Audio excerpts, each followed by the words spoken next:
All right, here we are live Monday, Novak News, 8 p.m. here with Bidan and Harry, Let's the do man it. himself. So we're talking about affordability, Sydney property prices, the property price versus Wage wages. growth. Let's Definitely. do it. Stay tuned, and we will be with you very shortly.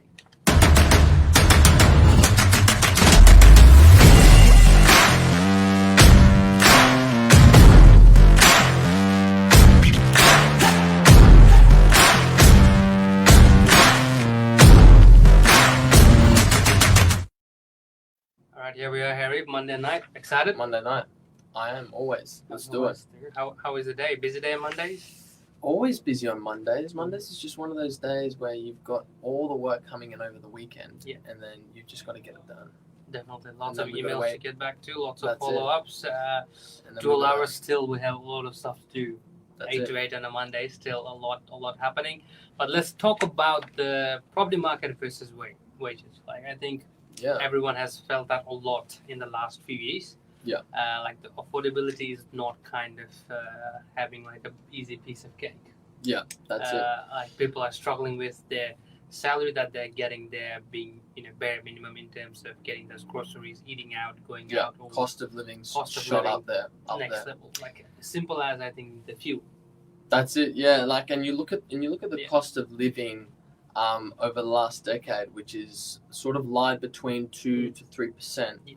And then you see like the cost of living, in particular, like the housing market, which is just shot up. And then it's just left a lot of people, like they're trying to make a decision as to like they can't really. They're limited with the decision to go out and buy a property, essentially. Exactly. Very true on that. But as simple as the reason I got the fuel is, if the fuel prices go up, like everything has to be transported, every essential needs has to be transported, like as simple as the food, the produce, everything that goes follows. To the restaurants, everything follows with it. So your salary is increasing by this bit, and every single item that we use on a daily basis, like we call it fast-moving consumer goods, that we need to survive, correct, that is increasing by the same amount. So if your salary is, let's say, increasing by 4% per year, we wish, and every single item, all the expenses are increasing by 4% as well. So that kind of accumulates quite higher than your 4% salary. And as simple as the cost of living is there to maintain your basic needs, the property prices are going much higher as well. Yeah. So couldn't agree more. Yeah. Like back in the days, 1996, 1990s basically. Yeah. Your average property price was 76,000 to 80,000. And now you look at today's market and you're going, what the hell's going on? That you need for a 5% deposit. Yeah. So back then, so at the same time, your average annual income would be roughly around 40 grand. Yeah.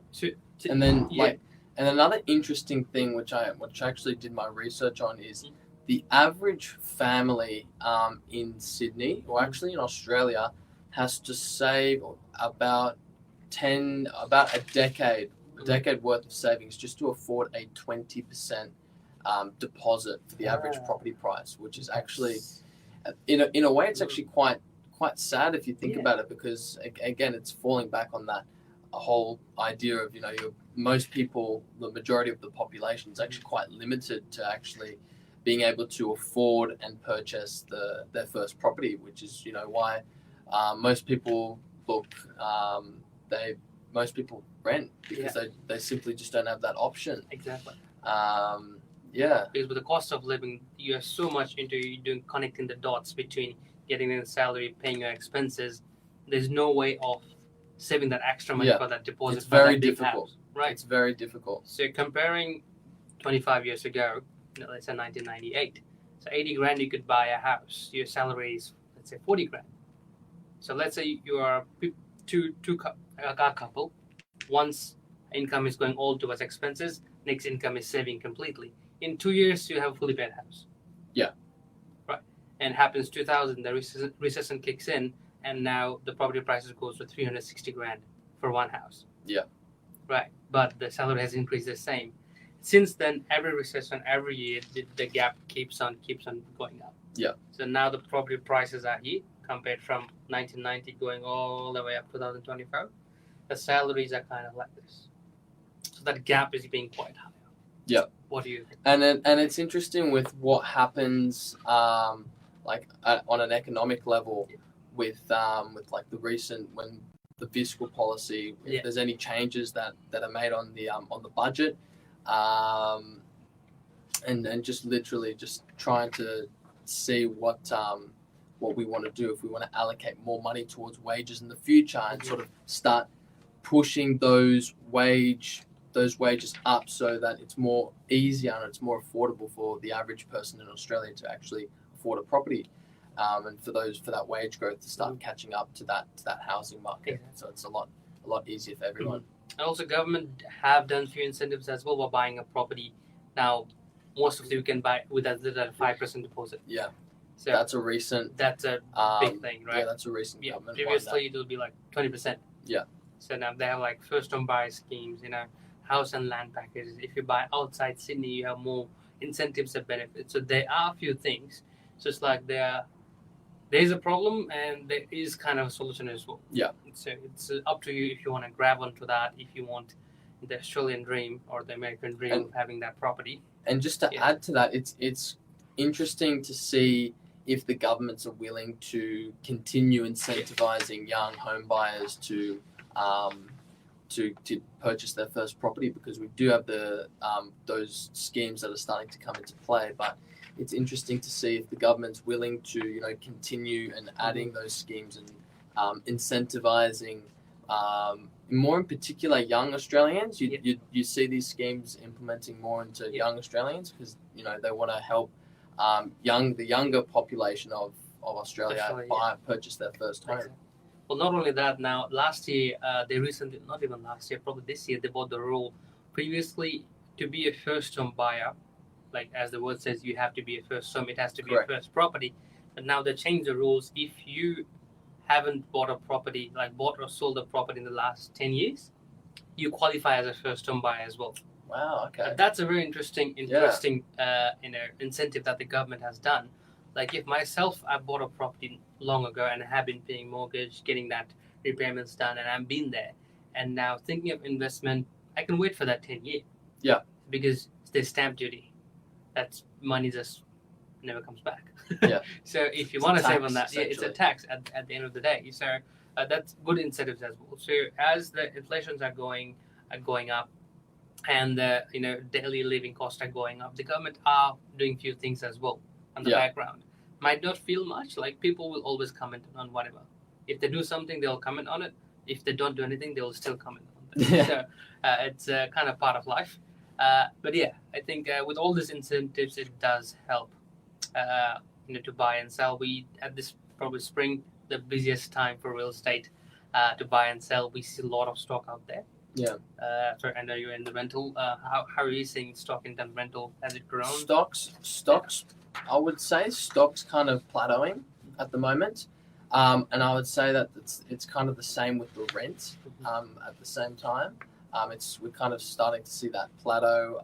Not seeing too much movement. I think, with the new year coming, with the market, it had its good run obviously this year, last year, the year before. But yeah, we should start to see the market, the rental market in particular, cool off. So that'll be, I think, a big relief to lots of renters out there, because people who can't buy, they're renting. That's it. And if the price keeps on going up, like there was some point that your mortgage and your rent are like that was not far off. Yeah. So there were a few scenarios that were there as well, and lots of people bought as well, and that probably made good capital growth by now. So those are a few things there, and it's good news that the renting has been plateauing. The rental amount has been there, and with sales, for now, we had a look other day. 975 properties in Northern Beaches. Wow. Okay. That's a lot. So a fair bit of stock there. Yeah. So there's rule number 101 for sales: more stock, like supply versus demand. Correct. The supply is more, and the demand is more. The price will plateau. Right. So that's something that you always have. That's the formula that works anyway. So 975 properties in Northern Beaches. We normally sit average around 500 to 600. So that's quite a lot. Yeah. But at the same time, there are lots of buyers as well. Like every open lots home, we are busy. Buyers. Yeah. It's busy. They're out there on the market ready to buy. And things are moving quick. So in terms of affordability, I think if is at this end stage, if you plan things right, you should be pretty okay. Yeah. What are your thoughts on that? No, I think that summarizes everything up here. Yeah, This is an interesting topic to talk about. definitely. I think it's a very underrated topic. Yeah. It doesn't get talked about enough Mhm. with wages, and it's such a big thing. Like, it happens every single day. People, stressing about their wages, their ability to afford things. I do think it's a big issue, and it had to be addressed. Exactly. And it was simple as buying bread. I It is. noticed before COVID, like buying bread for $2, $3. Now it's minimum $5.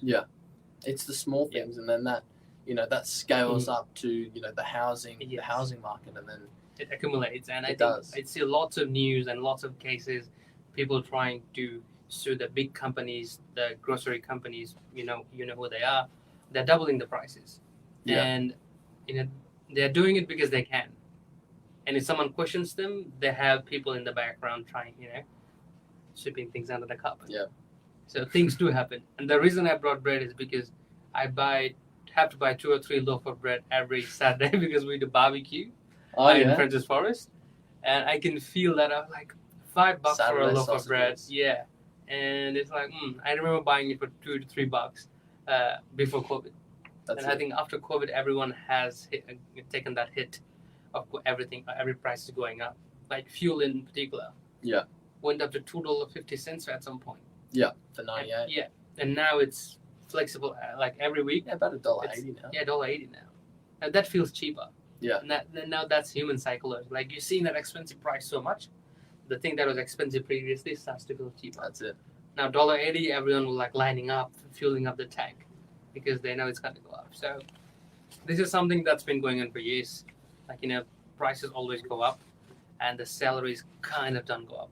Like which I don't think why that happens. Like everything's going up, the salaries should go up as well. It really does fall back on the government and the policies that they introduce, particular fiscal policy, because fiscal policy is all to do with the budget, the Australian budget, the way the government uses all your tax money, and the way where they allocate those funds, whether it's into infrastructure or towards wages. It all does the budget does play a big impact with that. Yeah, definitely. And the governments always do something about it. Like I think they recently had this year they're changing the tax bracket as well, which will help a lot of people get that extra money. Yeah. It'll increase the borrowing capacity as well. So there are things there. Like you just have to be clever and figure out how you can use that to your advantage. Like the governments are changing rules every year. Yeah. So it's got to be on top of it. The more you ignore it, the more you go with the flow. It might not quite work out. Yeah. All right, I think that is all. That's We just had to have the chat because, as Harry mentioned, doesn't get talked more often. And at the end of the day, we are not economists as well. Yeah. We're just here to talk what has been happening and how does this all affect real estate and everything. At the end of the day, things are always moving, markets are always moving. Always a good time to buy, always a good time to sell. That's it. What do you think? Right. Couldn't agree more, my friend. All right, over and out from our end. Everyone have a good night and see you next Monday. See you later. Cheers.